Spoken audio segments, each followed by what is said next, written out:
So let's kind of look a little bit deeper as to why like cold therapy or cold thermogenesis, like what it does at the muscular level, like inflammation wise, or with the immune system, and how that's beneficial to really just anybody watching this. Yeah, sure. You will find that a lot of the research, and in this case, even research that came out as early as this week, will argue that ice baths don't actually work when it comes to shutting down inflammation or improving your performance the next day.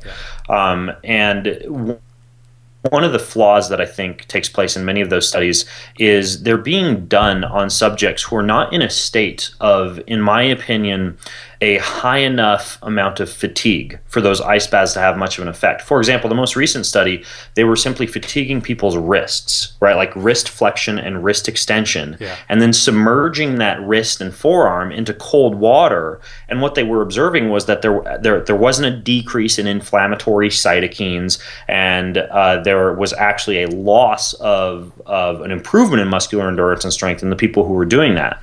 But then when you take a soccer player who has finished 90 minutes or 2 hours of practice and their core is hot and they've got a much greater state of full body inflammation and muscle damage, I think that it's a night and day comparison to some of this, this white coat research that's done in the lab, right, with people dipping their hands in the cold water.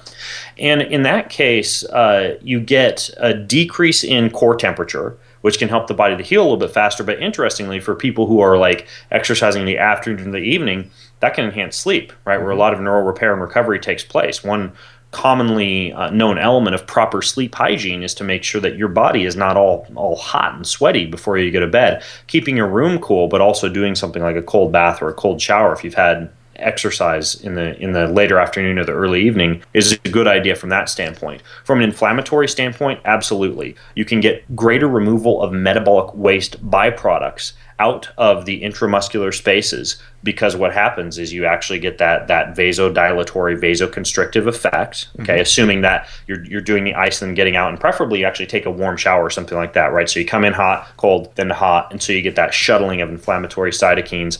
And in an ideal scenario, if you're looking at athletic performance, you would actually be going from cold to hot, right? Like that would be an ideal scenario, would be to have two tubs side by side.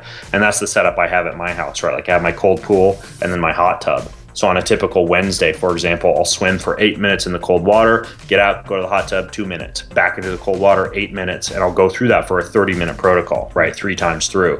So that gives you an even better blood pumping effect when it comes to inflammation. That's awesome. You also get a release of some hormones that can assist with appetite control and with the release of energy from fat stores. So the former would be an upregulation in leptin, which is a hormone that helps you to regulate appetite, and then the latter would be adiponectin, which helps you use fat for energy.